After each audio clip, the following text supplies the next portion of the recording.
La voie infinie, Joel Goldsmith. Chapitre 9. Les ressources. Nous trouvons le secret des ressources au chapitre 12 de l'Évangile de Luc. Jésus dit à ses disciples : « C'est pourquoi je vous dis, ne vous inquiétez pas pour votre vie de ce que vous mangerez, ni pour votre corps de quoi vous serez vêtus. La vie est plus que la nourriture et le corps plus que le vêtement. Considérez les corbeaux, ils ne sèment, ni ne moissonnent, ils n'ont ni cellier, ni grenier, et Dieu les nourrit. Combien ne valez-vous pas plus que les oiseaux ? Qui de vous, par ses inquiétudes, peut ajouter une coudée à la durée de sa vie ? Si donc vous ne pouvez pas même la moindre chose, pourquoi vous inquiétez-vous du reste ? Considérez comment croissent les lys. Ils ne travaillent ni ne filent. Cependant, je vous dis que Salomon même, dans toute sa gloire, n'a pas été vêtu comme l'un d'eux. Si Dieu revêt ainsi l'herbe qui est aujourd'hui dans les champs et qui demain sera jetée au four, à combien plus forte raison ne vous vêtira-t-il pas, gens de peu de foi ?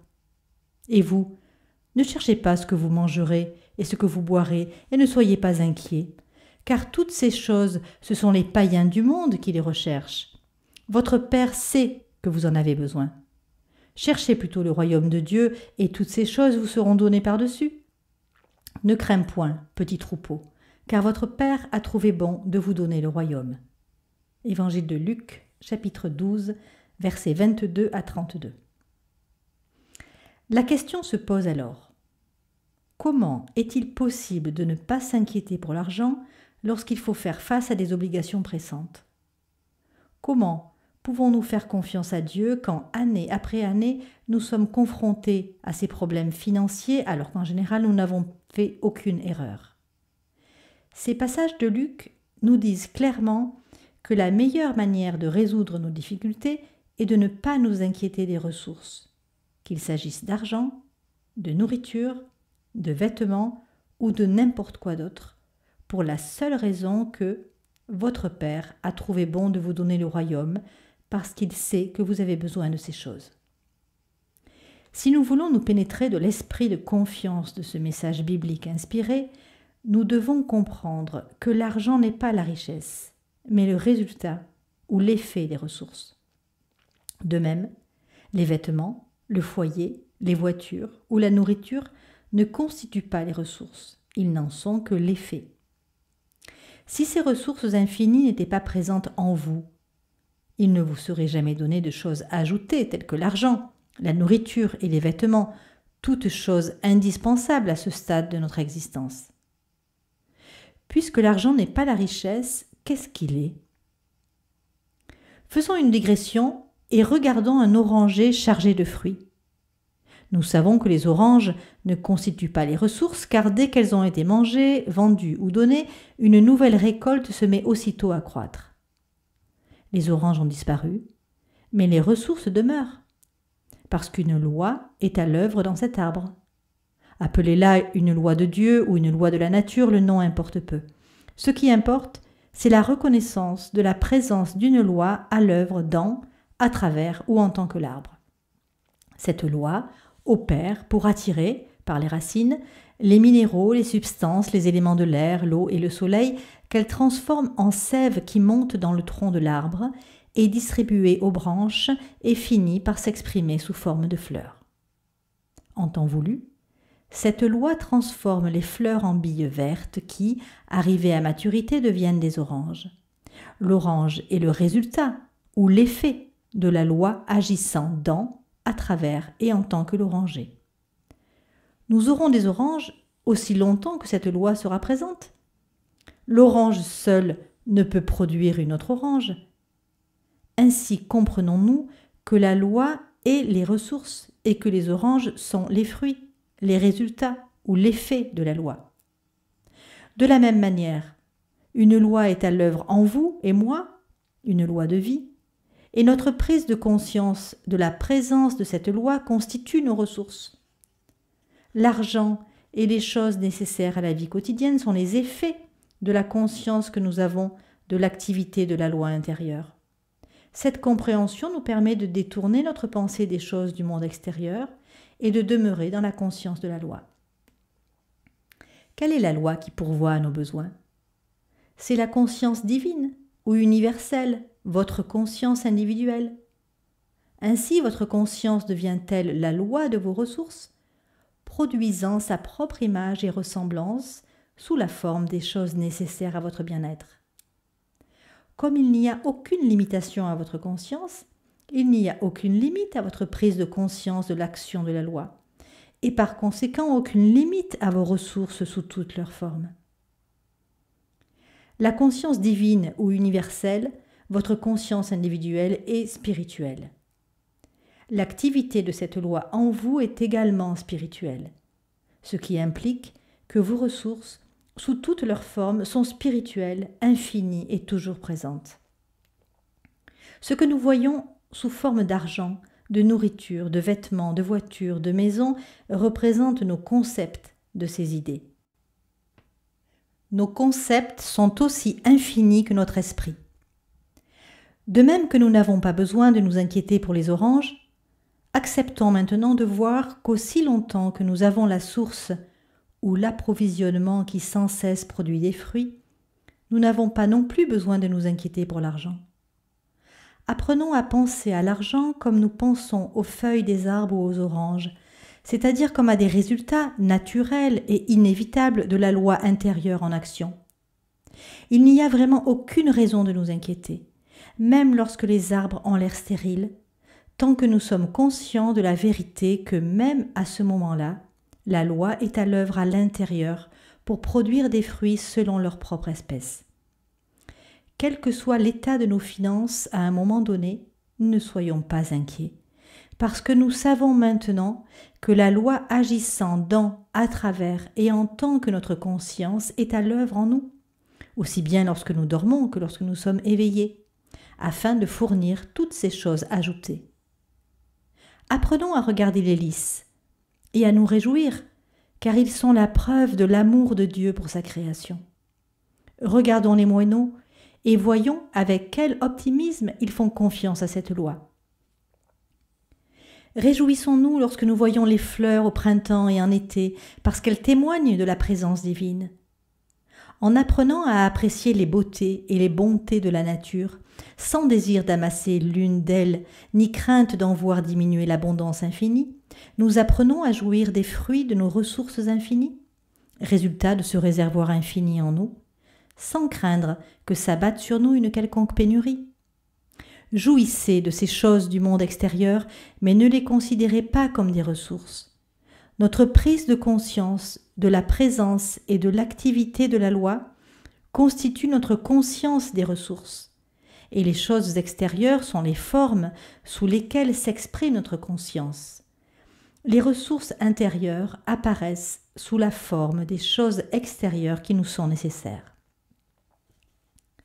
Nous disons qu'il est inutile de nous inquiéter pour nos ressources ou notre santé, et dans la seconde suivante, nous affirmons qu'il faut prier sans cesse et que vous connaîtrez la vérité et la vérité vous rendra libre. Même si elles semblent contradictoires, ces deux recommandations sont justes, à condition d'être bien comprises. La croyance dans le bien humain est toujours à l'œuvre, la loi des moyennes dont nous tirons le profit matériel. Dans la vente à domicile, la moyenne est en général d'une vente pour 20 visites. Dans la publicité par prospectus, la moyenne de retour est d'environ 2%.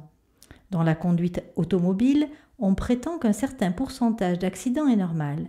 Les compagnies d'assurance sur la vie ont un tableau d'espérance de vie et d'après leur moyenne, elles peuvent vous dire à tout moment combien d'années environ il vous reste à vivre. Vivre humainement, c'est-à-dire laisser de jour en jour ces moyennes vous affecter et ces croyances agir sur vous, n'est pas vivre de manière scientifique. Tout cela fait partie des croyances de l'existence humaine, et à moins de faire quelque chose de spécifique à ce sujet, vous vous soumettez à ces prétendues lois de l'économie et de la santé.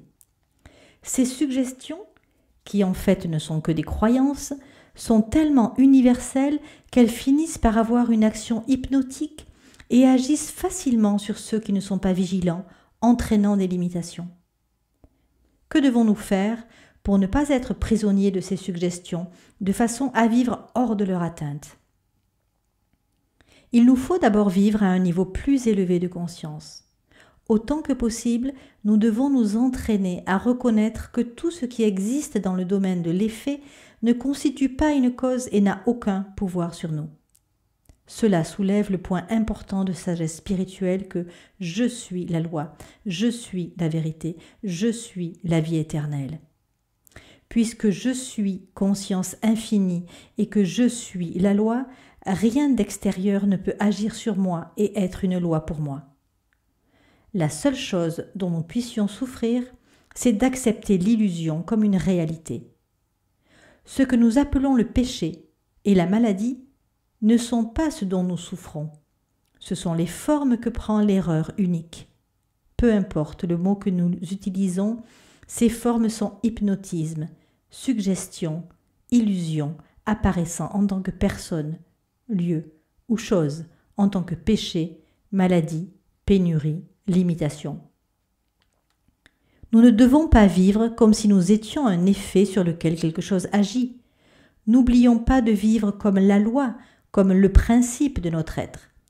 Nous ne pouvons prendre possession de nos affaires qu'à partir du moment où nous réalisons quels sont l'effet de notre conscience, l'image et la ressemblance de notre être, la manifestation ou l'expression de notre individualité divine.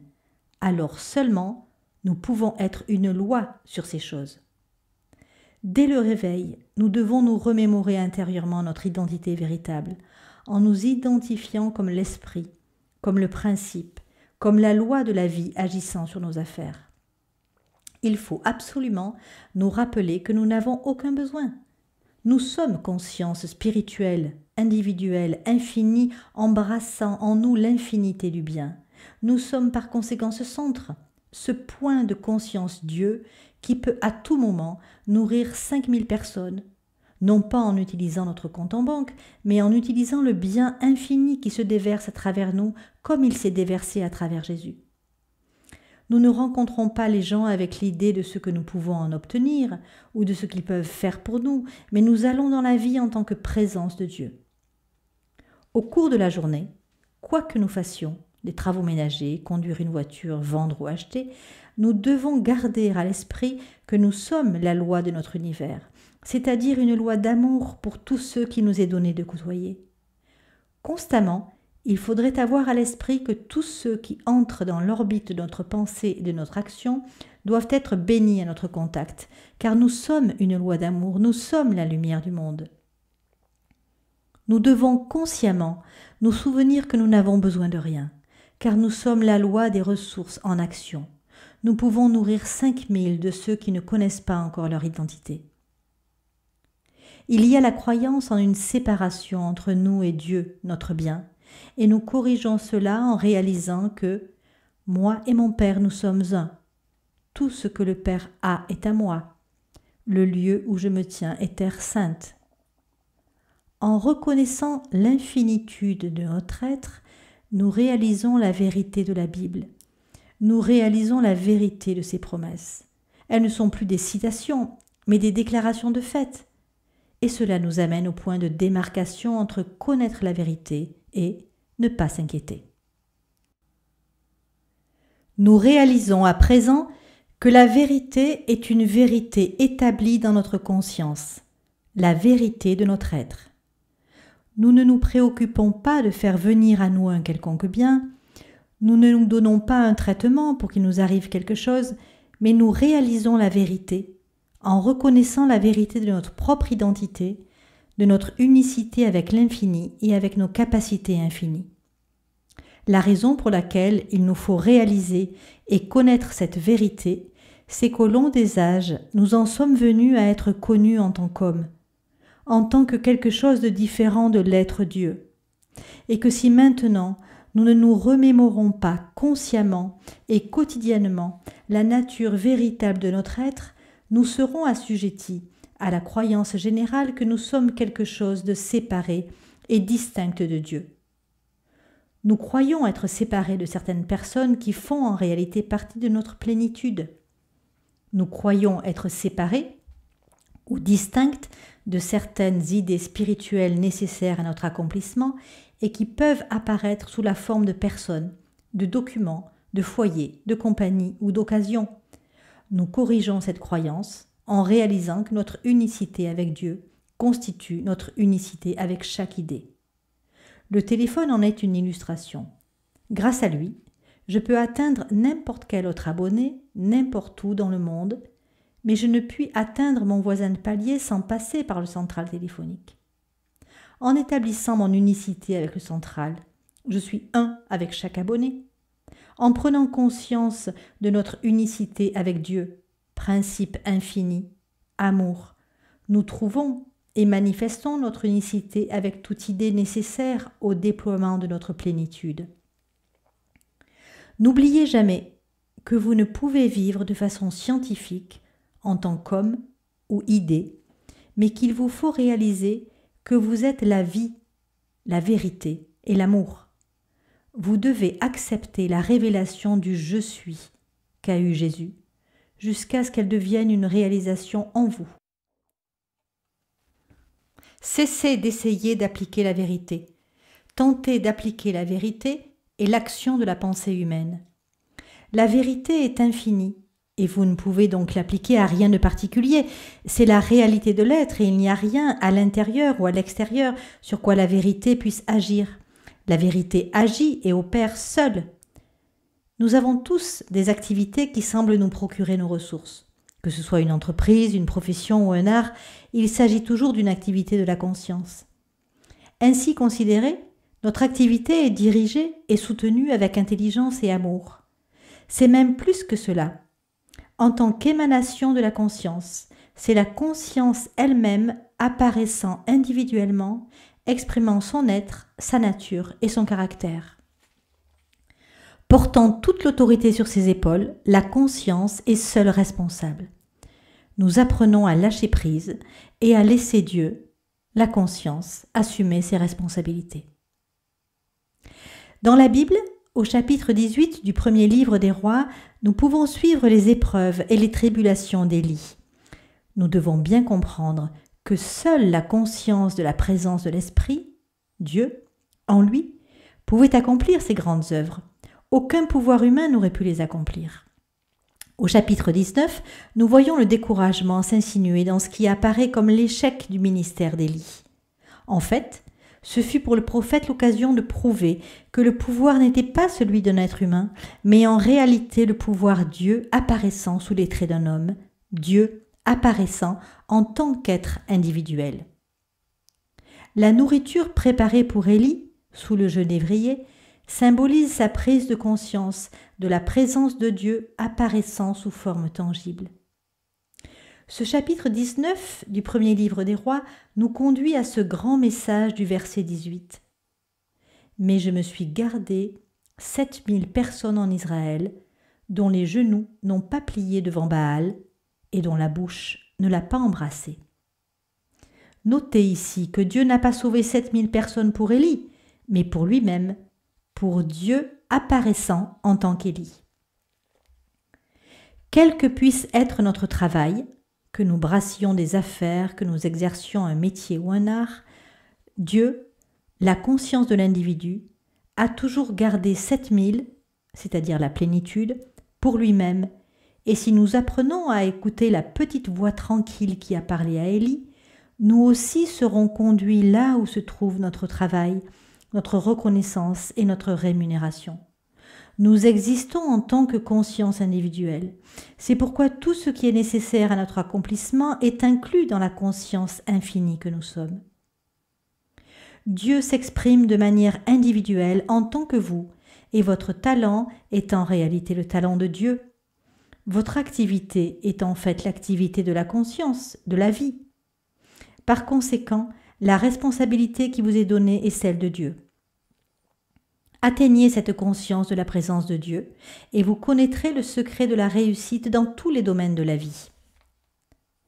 En tant que conscience spirituelle individuelle, 7000, l'accomplissement, ont été préparés à votre intention, c'est-à-dire que Dieu, la conscience de l'individu, la conscience que vous êtes, vous a donné vos talents et vos compétences, ainsi que l'opportunité et les récompenses. Tout cela paraît adapté à toutes les situations. Souvenez-vous toujours que Dieu, votre conscience individuelle, vous a préparé tout ce qui est nécessaire à l'accomplissement de votre expérience individuelle. Vous n'êtes jamais en dehors de l'harmonie de l'être de Dieu. Cultivez la perception de la présence de Dieu à chaque instant. C'est notre union consciente avec Dieu qui nous rend capables de vivre sans nous inquiéter et qui rend possible une vie de totale abondance par la grâce. Une obligation invisible nous lie tous. Nous ne sommes pas sur terre pour obtenir les uns des autres, mais pour partager les trésors spirituels qui sont de Dieu. L'intérêt que nous nous portons mutuellement est en vérité purement spirituel. Notre but dans la vie est le dévoilement de l'esprit intérieur. Lorsque nous atteignons une haute vision spirituelle, nous ne nous voyons pas les uns les autres comme hommes ou femmes, riches ou pauvres, grands ou humbles. Toutes les valeurs humaines sont englouties par notre intérêt commun pour la recherche et la découverte du royaume intérieur. Nous nous voyons les uns les autres comme des voyageurs sur le chemin de la lumière. Nous partageons nos découvertes, nos expériences et nos ressources spirituelles. Aucun de nous ne voudrait cacher l'une de ces choses à qui que ce soit. De même, nous n'éprouvons pas d'envie ou de jalousie vis-à-vis des réalisations spirituelles des autres. Réalisons, ne serait-ce qu'un instant, que tout ce que nous possédons, ressources, position, prestige ou pouvoir, santé, beauté ou richesse, est le don de Dieu et par conséquent également disponible à chacun en fonction de son ouverture de conscience. Vous comprenez ainsi comment nous pouvons apporter notre amour impersonnel dans le monde humain? Comprenons une bonne fois pour toutes que tout ce qu'un individu possède, y compris ce qui apparaît sous forme de biens matériels, n'est que l'expression de son état de conscience, et qu'il est donc impossible d'envier les possessions d'autrui ou même de les désirer. Lorsqu'on vit par la grâce, dans la paix universelle, la première étape consiste à comprendre que tout ce que quiconque possède appartient au Père. Autrement dit, que tout ce qu'il possède et possédera jamais est l'expression de sa conscience infinie. Nous sommes tous co-héritiers avec Christ en Dieu. Par conséquent, nous puisons tous dans les ressources de notre conscience et âme infinie, et nous n'avons nul besoin de peiner ou de lutter pour obtenir ce qui nous appartient déjà par la grâce divine. Tout ce que possède un individu à un moment donné, y compris ce qui semble avoir une valeur humaine, est le déploiement de son propre état de conscience et appartient par conséquent à lui seul. Ce que nous avons est le produit de notre propre état de conscience, et ce que nous n'avons pas encore accompli est notre propre manque d'union consciente avec Dieu, notre conscience infinie. Nous pouvons avoir autant de tout ce que nous désirons si nous élargissons les frontières de notre compréhension et de notre réalisation. Rien de ce que nous pourrions obtenir de quelqu'un d'autre ne serait réellement à nous, même si nous le recevions légalement. Cela n'appartiendrait toujours qu'à celui qui en a la conscience. Ce qui nous appartient est à nous pour l'éternité, mais uniquement parce que c'est l'expression de notre état de conscience. Tout ce que le Père, ma propre conscience infinie, possède, m'appartient. La prise de conscience de cette vérité devrait rendre tous les hommes capables de vivre ensemble de manière harmonieuse, joyeuse et réussie, dans un monde uni, sans peur les uns des autres, sans avidité, sans envie ou convoitise. Ce serait le retour au Jardin d'Éden. Nous vivrions sans nous inquiéter, c'est-à-dire par la grâce, dans la reconnaissance que la vie est le don de Dieu, le libre écoulement de notre conscience. Cela révélerait le lien spirituel invisible qui nous lie dans une éternelle fraternité d'amour. Cela résoudrait pour toujours le problème des ressources et établirait ainsi le règne de la paix sur la terre.